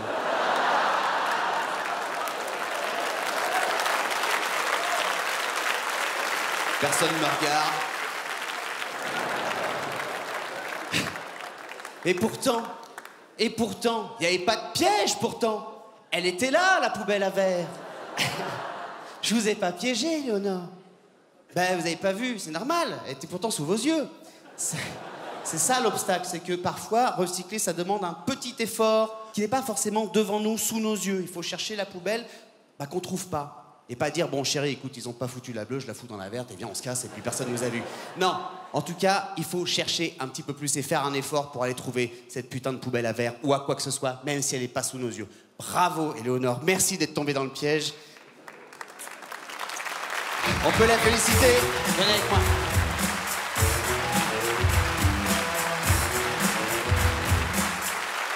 Merci, chère Éléonore. Je vous propose de rejoindre la coulisse. Merci. Salut tout le monde! Voilà, Éléonore est allée changer d'identité, puisque, effectivement, elle s'appellera désormais Véronique Grognard et vivra dans le Calvados. C'est la sale nouvelle que j'ai à lui annoncer. Éléonore est désormais française. Merci maintenant d'accueillir un gars très drôle que j'aime beaucoup. Il s'appelle Jérémy Crédville.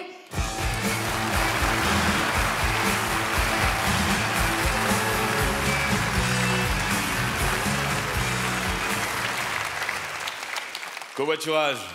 Bonsoir, pardon. Oh, j'ai dit le titre du sketch, il n'y a plus de suspense. Bon, je suis venu en covoiturage. Voilà, tout banalement, en blablacar. Alors, blablacar pour ceux qui vivent dans l'eau. Et c'est pas un mec qui a envie de gagner de l'argent et qui propose son trajet contre rémunération à d'autres personnes. Non. C'est pas un mec qui a envie de faire plaisir à ces dites personnes en leur faisant payer un trajet moins cher qu'un train qui ne circule pas une fois sur 3. Non. C'est un mec, seul, qui a une vie de merde, qui veut en parler à une personne, qui pourra pas s'échapper de l'endroit où il va lui en parler. Blabla car. Parce qu'à 110 km/h, tu peux pas lui dire « je m'en tape ». Non, parce que non. Tu fais dérouler boulet et t'as mal au coude. Donc, tu subis. Et c'est mathématique. Moins la vie du mec est intéressante, plus tu sens qu'il a besoin de te la raconter. Ah, c'est jamais le gars qui a sauvé 18 personnes de la noyade ou écrit 19 romans qui va te raconter sa vie, non. Tu dois être en première classe en TGV. Vous tombez sur Michel, qui a passé sa soirée tout seul avec sa part de pizza devant L'amour est dans le pré, et qui va vous raconter sa soirée de la veille, minute par minute. Oh, hier soir, je rentre du boulot, un peu fatigué, je me mets dans mon canapé lit, position 2, semi-fatigue, paf. J'appuie sur la télécommande, mon doigt appuie sur un 9 à l'inverse, ce qui fait 6, et là...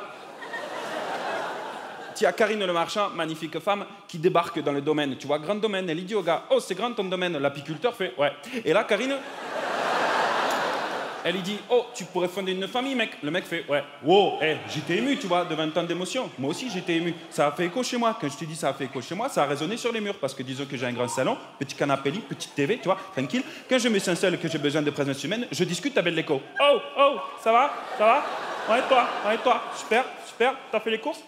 Ouais. Bip, bip, ouais. Ah putain, je me suis piégé. Et quand je vois Karine, magnifique femme, qui était autrefois mariée à Lilian Thuram, ouais, c'est pareil, soi-disant le mec qui l'a frappé. Moi, j'ai quelques doutes, parce que Lilian Thuram, grand champion, au demeurant, c'est vrai, tout le monde y dit Zidane 98, ok, boum boum, jolie tête, double but, et petit 3-0. Bon, qui c'est qui nous qualifie? Un demi? Qui c'est qui nous qualifie? C'est Lilian. Lilian met 2 buts, il a une défense. Le mec, 144 sélections, mais que 2 buts. Mais bon, les 2 buts qu'il faut, parce que c'est contre la Croatie, ce qui fait qu'on passe en finale. On a l'étoile. Et Blablacar, ça pendant 2 heures. Ok? Le mec n'a pas respiré du trajet. Et moi non plus. Parce qu'il puait de la gueule. Mais de manière industrielle. C'est-à-dire que une usine de soufre à côté, c'est un fait braise. Vous avez déjà senti un rot de chien? Un épagnol, 16 ans, à moitié aveugle, qui a fait 14 km devant votre nez. Je l'ai eu. Eustache, il s'appelait. Eustache. Pas l'épagnol, hein, le conducteur du Blablacar. Eustache. Tu me diras, un nom de chat, un gars qui sent la litière, wow, cohérence. Eh ben, son odeur buccale m'a littéralement violé les narines dès l'ouverture de sa portière.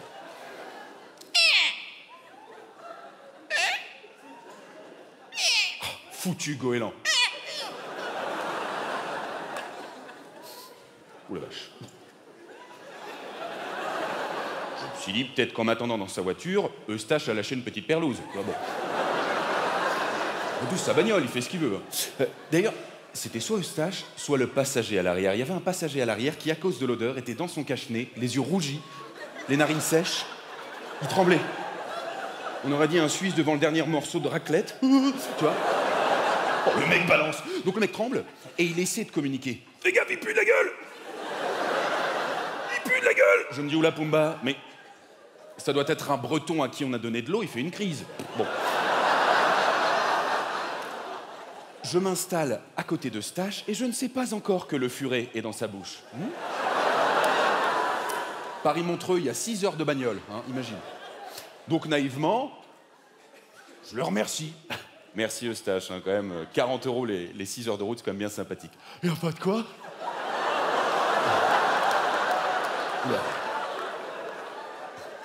Le mec m'avait désorienté.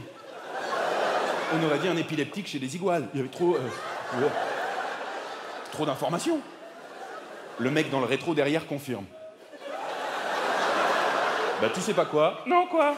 Je t'adore. Quand on reçoit une odeur nouvelle, même si elle est dégueulasse, on est curieux.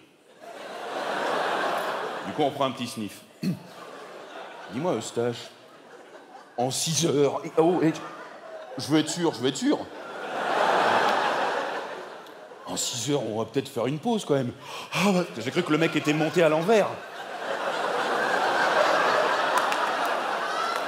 Vraiment.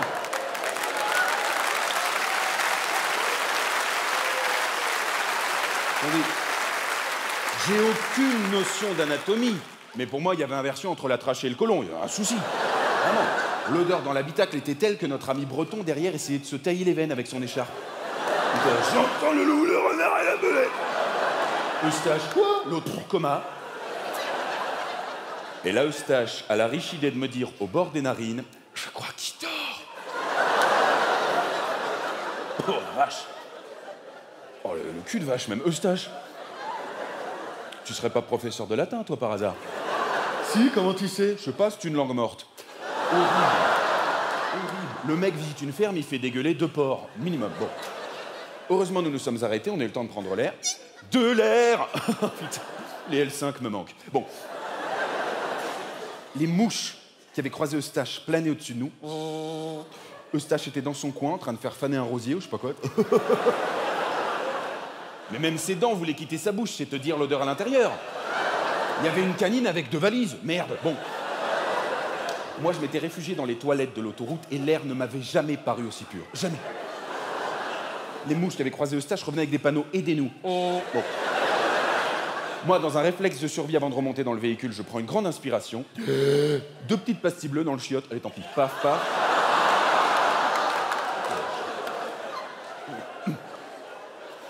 Je remonte dans le véhicule. Notre ami breton avait préféré continuer la route à pied, ce que je peux comprendre. D'après le GPS, il nous restait 2 heures de route. 2 heures avant d'atteindre Montreux. Je me suis dit, en 2 heures, je peux battre le record d'apnée de Jacques Mayol. Avec ma grande inspiration, mes 2 pastilles, je peux le faire en un souffle.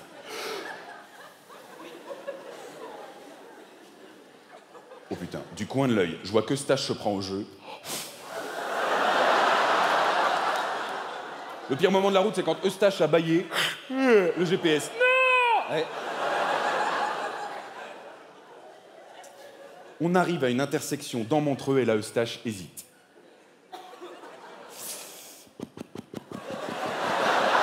Il m'a fait fondre une pastille bleue, l'enfoiré. Elle s'est logée dans ma glotte. Moi, je suis parti dans un rêve de fond d'évier. Et au moment où je me suis réveillé dans Montreux, c'était Eustache qui me faisait du bouche à bouche. Bah, je vais te dire une chose.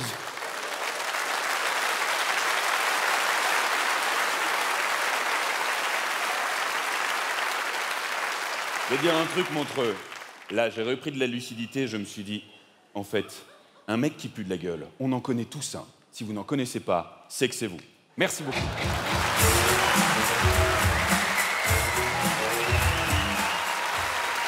Merci beaucoup, Montreux. Merci, merci, merci. Gardez toute cette belle énergie pour la fabuleuse Blanche Gardin.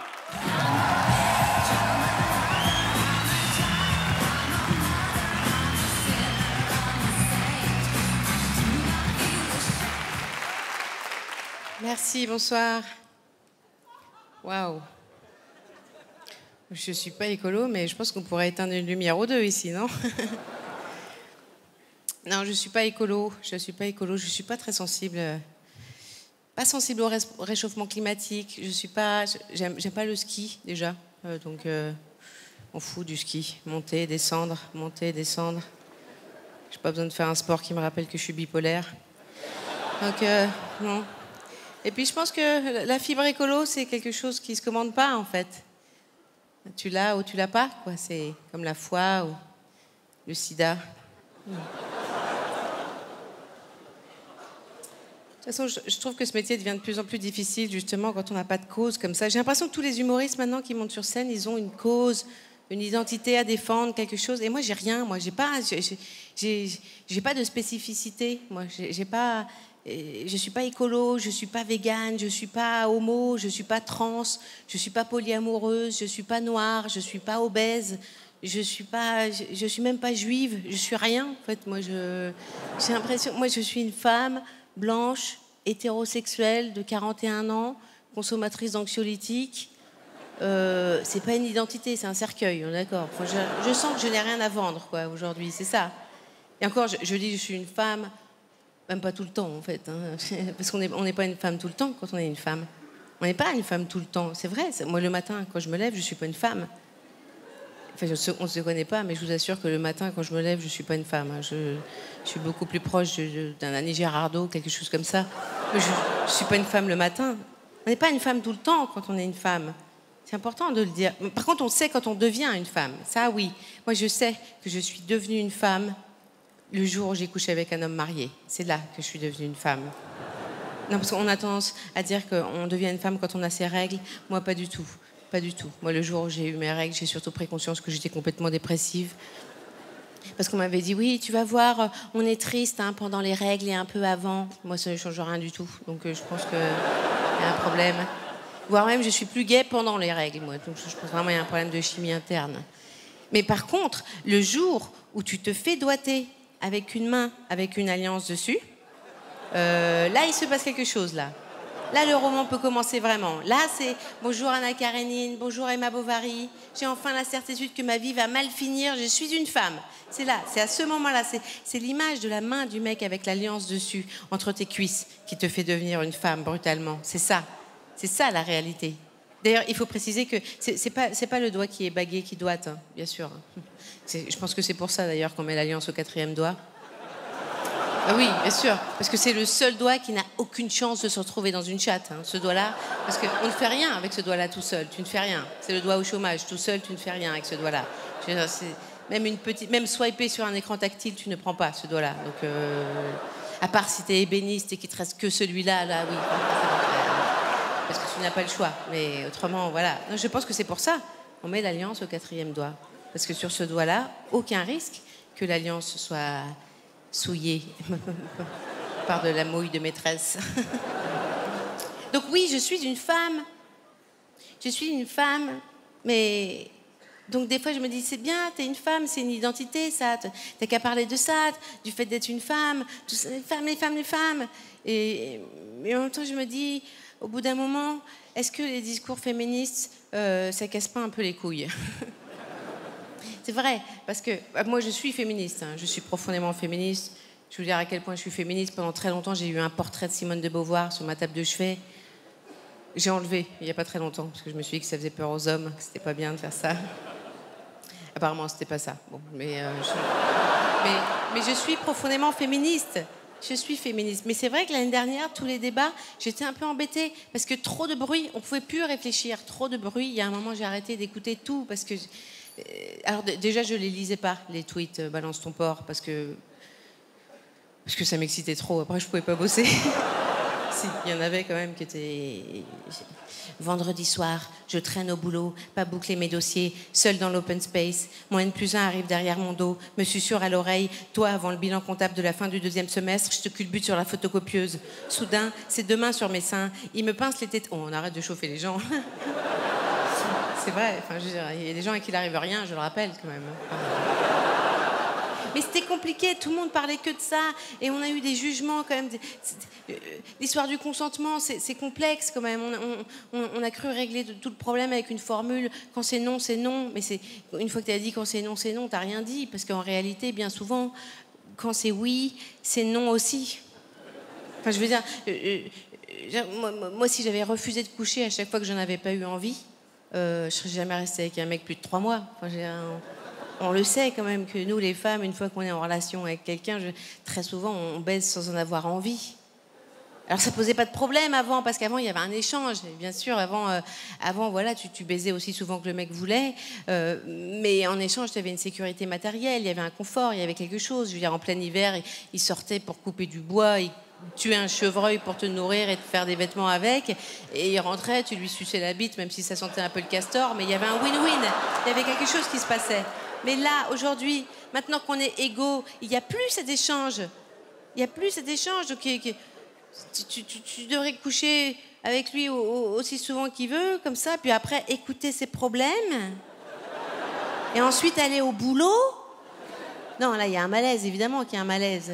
Je veux dire, il y a quelque chose de fondamentalement bon et pur dans le fait de se donner entièrement comme ça à quelqu'un quand on n'en a pas envie. Mais il n'y a que les saintes ou Mère Teresa pour le faire sans contrepartie. Et les saintes, elles sont pas branchées cul, hein, comme par hasard.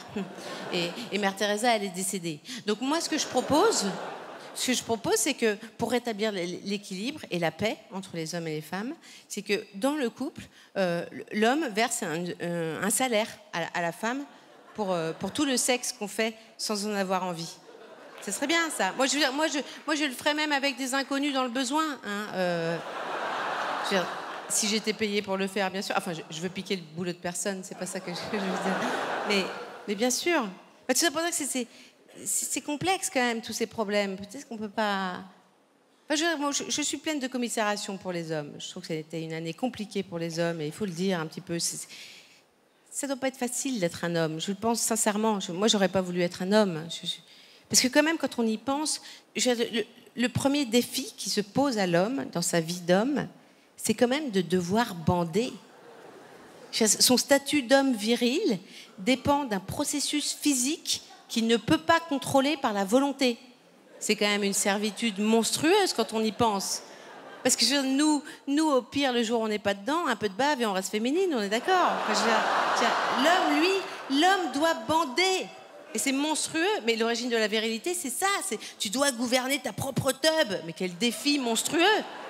Tu m'étonnes qu'une fois qu'ils y sont arrivés, ils pensent qu'il faut qu'ils gouvernent le reste du monde. Les mecs, ça doit rendre mégalo, évidemment.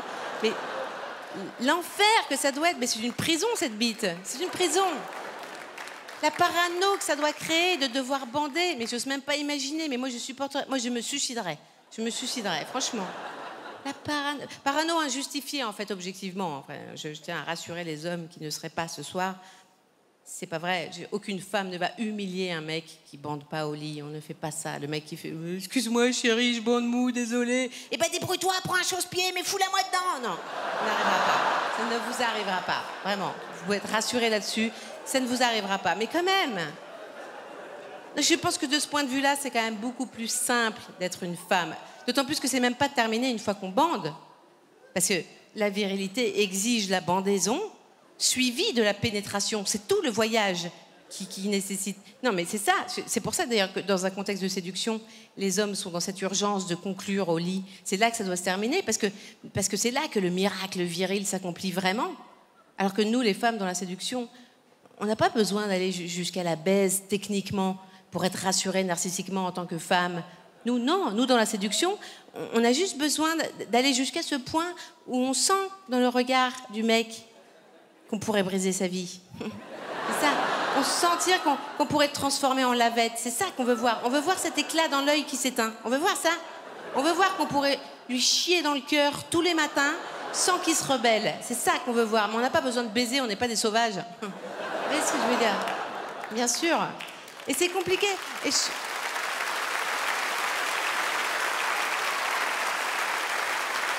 pense que c'est compliqué. Et c'est d'autant plus compliqué que c'est même pas pour assurer la partie la plus riante du sexe qu'ils ont tout ça à faire, les hommes. Parce qu'on le sait que dans le sexe, ce qu'il y a de plus fun, c'est de se faire pénétrer. C'est pas de pénétrer.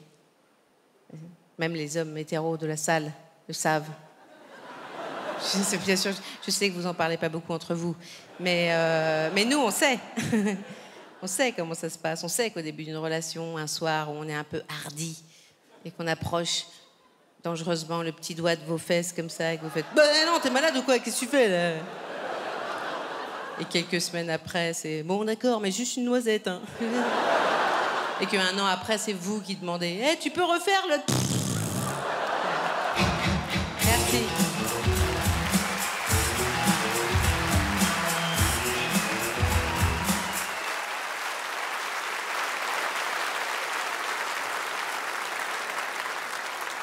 Et revoilà le professeur. Les gens me disent souvent que je ressemble au professeur de la Casa des Papel, donc je me dis que pour ce soir, ça tombe très très bien. Pour ce gala de clôture du Montreux Comédie Festival, ça va toujours Montreux! Merci tout de suite de faire un triomphe à un des autres élèves de cette soirée qui est absolument formidable et que j'adore avoir dans cette classe de ce soir. C'est quelqu'un que j'adore. On le surnomme le roi de l'absurde. Voici Monsieur Fraise!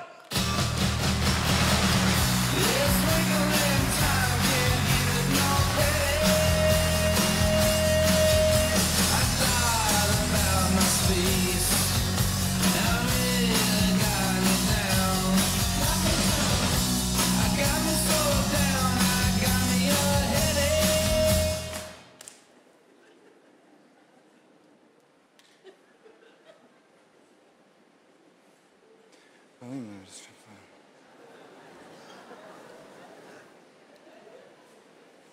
Bon, ben, je suis le roi de l'absurde.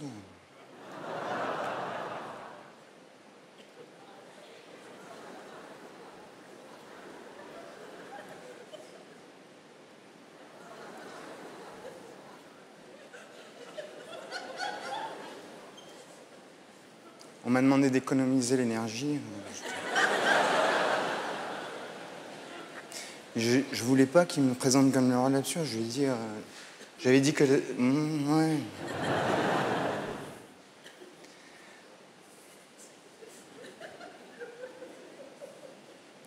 Heureusement que j'ai de la présence. Hein.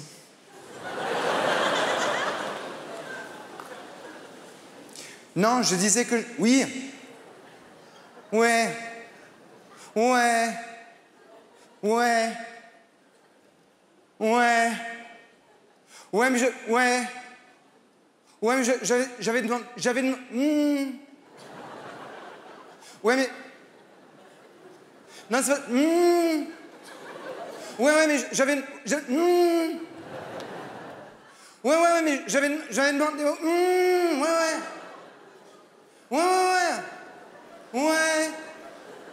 Ouais, j'ai pas de texte.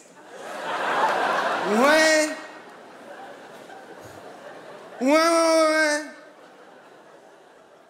mais... Ouais.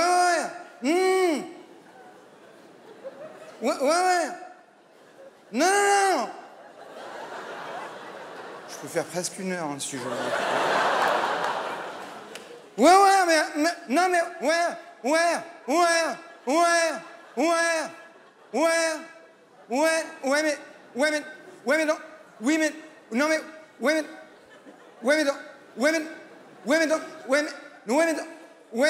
Pardon, je t'ai coupé, ouais.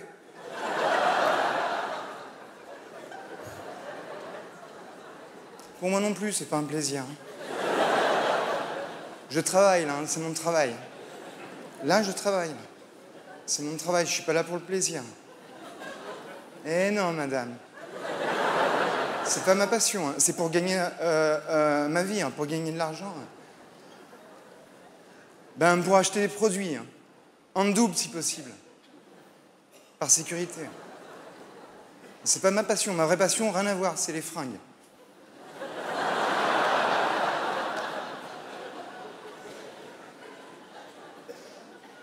Mais là, je travaille, là, je travaille. Là, je gagne de l'argent. J'ai qu'à attendre.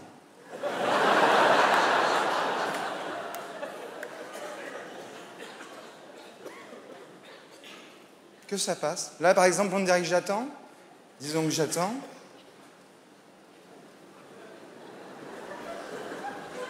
Hop là, je viens de gagner 4 danettes déjà. Ou 8, même 8 danettes. S'il y avait eu un lot de 4 achetés, un lot de 4 offertes. Bon, là, faut tomber sur le bon plan, là. Là, faut vraiment guetter le bon plan, en fait, fut, hein, pas comme une cruche. Mais c'est mon travail. Tiens, ah oui, alors là, pas mal. Oui, qu'est-ce qu'il m'a dit à un moment donné le présentateur, qu'est-ce qu'il m'a dit à un moment donné? Il m'a donné un conseil pour mon travail. Manu Payette, là, le roi de la planète. Qu'est-ce qu'il m'a dit comme conseil? Je sais même plus ce qu'il m'a dit. À un moment donné, il me dit R. Après, j'écoutais plus. R. Un conseil pour mon travail. R. Qu'est-ce qu'il m'a dit? R. Après, qu'est-ce qu'il m'a dit déjà?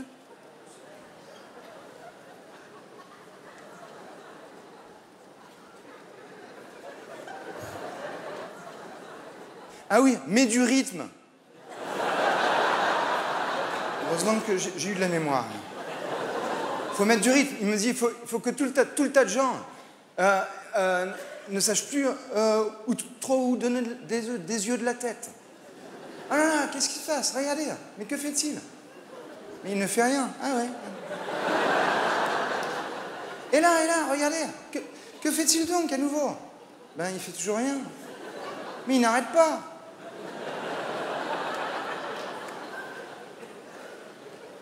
Il m'a menacé à un moment donné, Manu Payette. Il m'a menacé, alors que je suis français. Non, lui, La Réunion. Et qu'est-ce qu'il m'a dit? Il m'a menacé, il m'a dit, t'as intérêt à ce que tout le tas de gens qui rigolent bien toutes les 4 secondes, sinon on ne te donnera pas ton argent et on verra bien comment tu les achèteras, tes granolas. Les 4 secondes.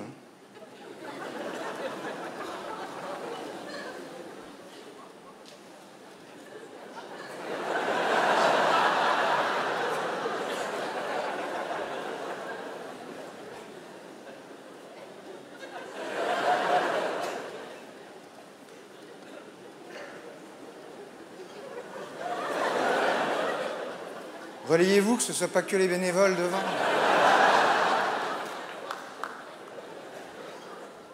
Oh, pas mal. À un moment donné, je suis bien content d'être à Montreux.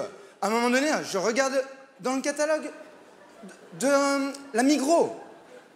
Qu'est-ce que je vois? J'ouvre le catalogue, dans les pages extérieures, à l'intérieur. Qu'est-ce que je regarde? Je dis non, mais c'est pas vrai. Mais non, j'ai vu un jacuzzi. Un jacuzzi. Non, mais je dis non, mais le jacuzzi. Non, mais non. Un jacuzzi. En plus, si on en achetait 2, au lieu de 3, je sais plus. On en avait un d'offert. Là, j'ai dit d'accord.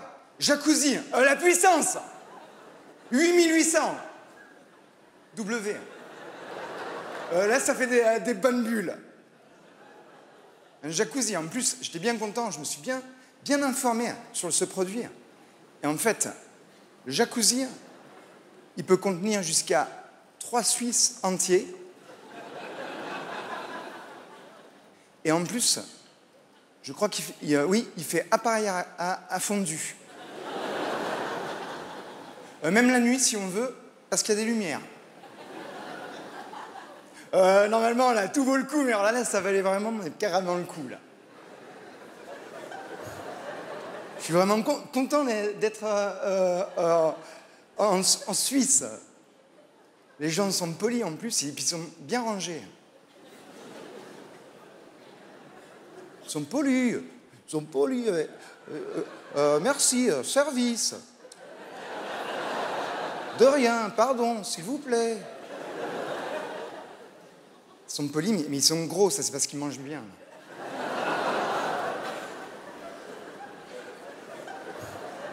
Des jacuzzis, des fondus, Montreux. On n'a jamais été aussi heureux.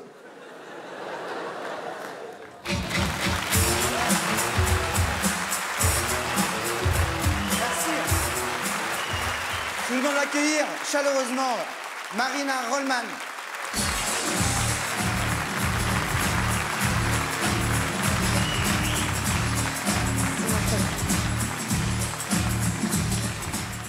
Merci Montreux, bonsoir. Ça va? Tout va bien? Toujours? Ouais. Restez assis. On est là pour sauver la planète ce soir, mais il paraît qu'il faudrait qu'on prenne soin de nous aussi, qu'on se sauve. Nous, il faut qu'on fasse du sport. Vous savez, ça montre tout le monde doit faire du sport. Tout le monde autour de moi faire du sport, j'en peux plus. Chaque fois que tu allumes un réseau social, il y a des copains qui mettent des photos d'eux tout transpirants, avec des slogans genre « No pain, no gain ». Moi, je suis no pain, juste. Arrête là. Tu veux courir? Ben pars devant et arrêtons de nous fréquenter. Voilà. Ça suffit. Non, il y a des gens qui font du sport, c'est bien. Il y a un sport qui me laisse un peu sceptique en ce moment, qui est très à la mode, c'est le crossfit. Est-ce que vous voyez ce que c'est le crossfit, Montreux? Vous voyez ce que c'est le crossfit? Alors pour les gens qui ne voient pas, le crossfit, c'est une espèce d'aérobic de l'extrême qui est à la mode depuis quelques années, où les gens se préparent à la guerre. Clairement. C'est-à-dire que si un jour les Allemands reviennent, c'est les mecs qui sautent dans des pneus avec des ceintures lestées qui vont s'en sortir, hein, c'est sûr. Très très bizarre le crossfit. Le crossfit c'est vraiment genre voilà, c'est un aérobic mais vraiment poussé où il y a des mecs en lycra qui te crient dessus pendant 2 heures et toi tu portes des poids, tu sais plus comment tu t'appelles. Les salles où ils font du crossfit tu reconnais assez vite parce que c'est les seules salles où il y a des connards mi-janvier qui courent à l'extérieur en short avec des poids à la main. On dirait qu'ils essaient de braquer un fitness, c'est pathétique. Et on prend les 8 kilos d'abord. Ça n'a pas du tout le crossfit. Ce que je comprends pas dans le crossfit, c'est que je comprends vraiment l'idée qu'on fasse du sport, à part ça, plus sérieusement. Je comprends l'idée qu'on s'entretienne, qu'on aille faire un jogging. Mais le crossfit, c'est vraiment un truc où tu pousses ton corps à des extrêmes. Genre, régulièrement, dans les cours de crossfit, il y a des gens qui vomissent. T'as envie de prendre un abonnement pour vomir, toi? Qu'est-ce que... C'est bizarre. Hein? Du coup, je suis allée poser la question à des gens qui faisaient du crossfit, mais finalement, pourquoi ce chemin de croix payant? Pourquoi tu t'imposes ça? Et ils ont tous un peu la même réponse en substance qui est ouais, je sais, on se tire dessus, on se fait mal, mais moi, ça me fait un bien fou, parce que du coup, pendant 1 heure, je pense à rien du tout. Mais ça veut dire que le reste du temps, tu dois quand même avoir des pensées bien merdiques. Pour avoir besoin de te mettre une couronne d'épines sur la tête, t'accrocher 30 kilos à chaque téton et te faire des abdos dans un piège à loup. Enfin, je veux dire, c'est... Les voix de l'angoisse doivent être vachement fortes, quand même. Pourquoi tu considères que ça, c'est un petit peu mon moment à moi? Je me retrouve... C'est étrange. Non, c'est bizarre. C'est étrange. Enfin, il y a quand même un niveau de malaise métaphysique pour que tu t'imposes ça, c'est violent, quoi. C'est-à-dire que c'est des gens qui choisissent 1 fois par semaine d'aller dans un endroit où ils se font du mal au corps pour penser à rien. Et régulièrement, il y en a qui vomissent. Mais il faut qu'on leur parle de l'alcool à ces gens-là, enfin. que les crossfitters ont ça de plus, enfin de moins que les alcooliques, c'est que les alcooliques, ils sont pas prosélytes. Les alcooliques, ils n'essaient pas de te convertir. Moi, j'ai jamais un ami alcoolique qui m'a dit un truc genre « Oh, mais vraiment, faut que t'essayes, t'as le physique pour le pastis, quel gâchis, oh là là !» Quel dommage. S'il y a des crossfitters dans la salle, j'ai rien contre vous, mais j'ai une dent contre les gens qui font du crossfit, c'est que je pense que la planète va exploser à cause d'eux. Parce que vous voyez ce que ça mange, ces animaux-là? Moi, j'étais en colocation avec un mec qui faisait du crossfit pendant une année. Pour qu'ils tiennent une semaine dans le frigo, il fallait 32 poulets, 48 ananas à peu près. Parce qu'ils doivent manger plein de viande, mais après ils sont tout constipés, et donc ils doivent manger plein de fruits. Leur corps, c'est un temple, la planète, ils chient dessus. En termes de CO2, c'est très grave, cette histoire.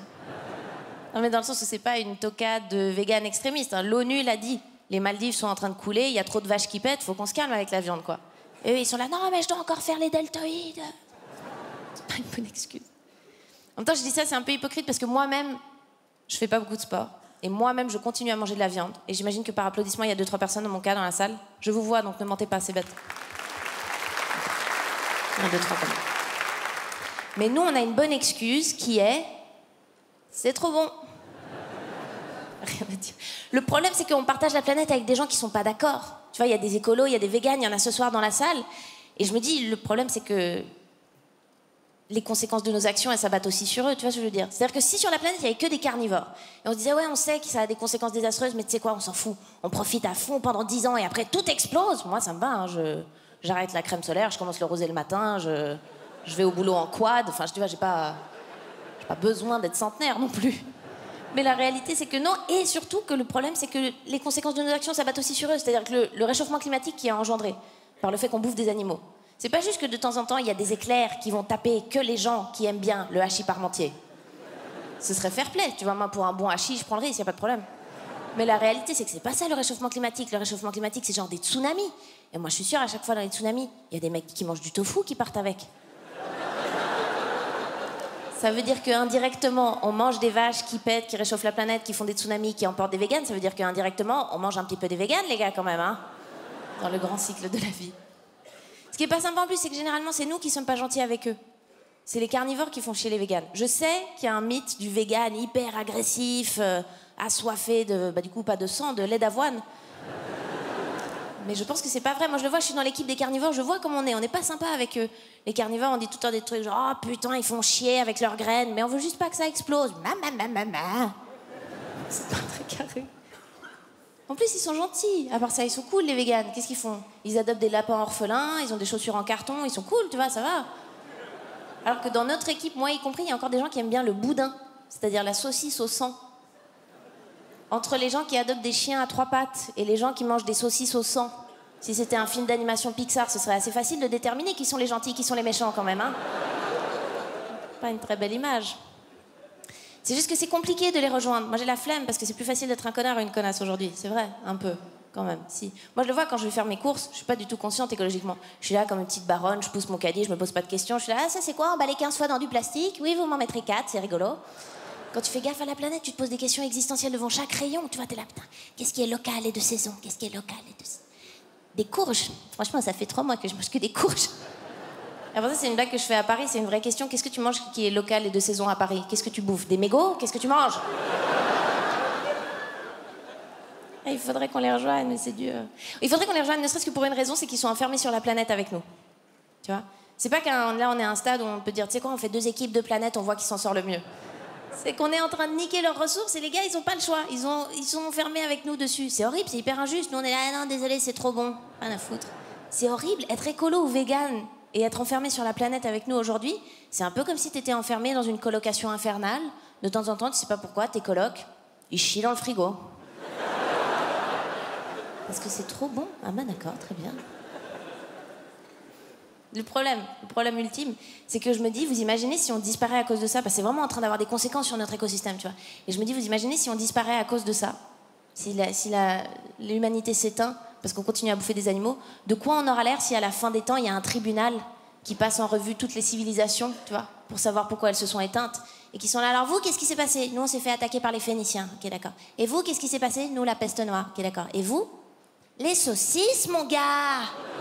Et c'était très bon, merci beaucoup. Merci de m'avoir écouté, mon truc.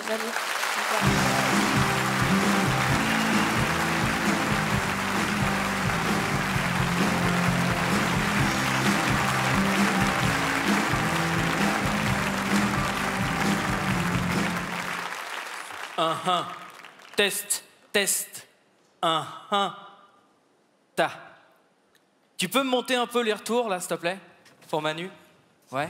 Cool. Ouais, c'est... Oh, mon Manu. Ça va? Vous faites pas rentrer les gens, la salle est vide? Bah, on attend que tu fasses tes tests, en fait. Oui, pardon. Pour les faire rentrer. Oui, test. Suisse. C'est novice. Rouhi-rachli. C'est bon pour toi? Bah, ça marche même en suisse-allemand, donc c'est parfait. Ok. Bon, bah, on peut y aller, alors? À l'hôtel? Bah non, ça démarre dans quelques secondes. Faut faire rentrer tout le monde et faire la réunion de briefing. Oh, les chéris, merci beaucoup d'être là. Je suis trop content de vous voir. Merci. On va démarrer dans quelques secondes. Comment va mon Elodie Piou? Non, Pou. Dis pas Piou, hein. D'accord. Pou, personne dit j'ai des Piou. Oui, c'est vrai. Et tu fais bien de me le dire. Oui, effectivement. Ok, c'est bon, c'est retenu, c'est enregistré. Marc? Je pense à surtout pas m'annoncer comme le prince de l'absurde ou le roi de l'absurde, non? Le roi de l'absurde? Tu ne m'annonces pas le roi de l'absurde. Non, je ne le ferai pas. Non. J'ai reçu les mails, les gars, Non, ça va, je sais encore. C'est juste que tu ne le notes pas. Ça, c'est noté ici. Ok? Moi, j'aurais pas noté là, mais... T'inquiète pas. Les amis, on démarre dans quelques secondes. Venez tous, s'il vous plaît. Ah. On se fait le petit hug de départ. Marina, c'est toi qui démarres, hein, tu le sais. Hein. Ok? Merci d'être là ce soir, du fond du cœur. Je vous aime fort. Vous êtes les plus drôles, vous êtes les plus beaux, vous êtes les meilleurs. Alors, je vous souhaite un gros merde à tous. Merde!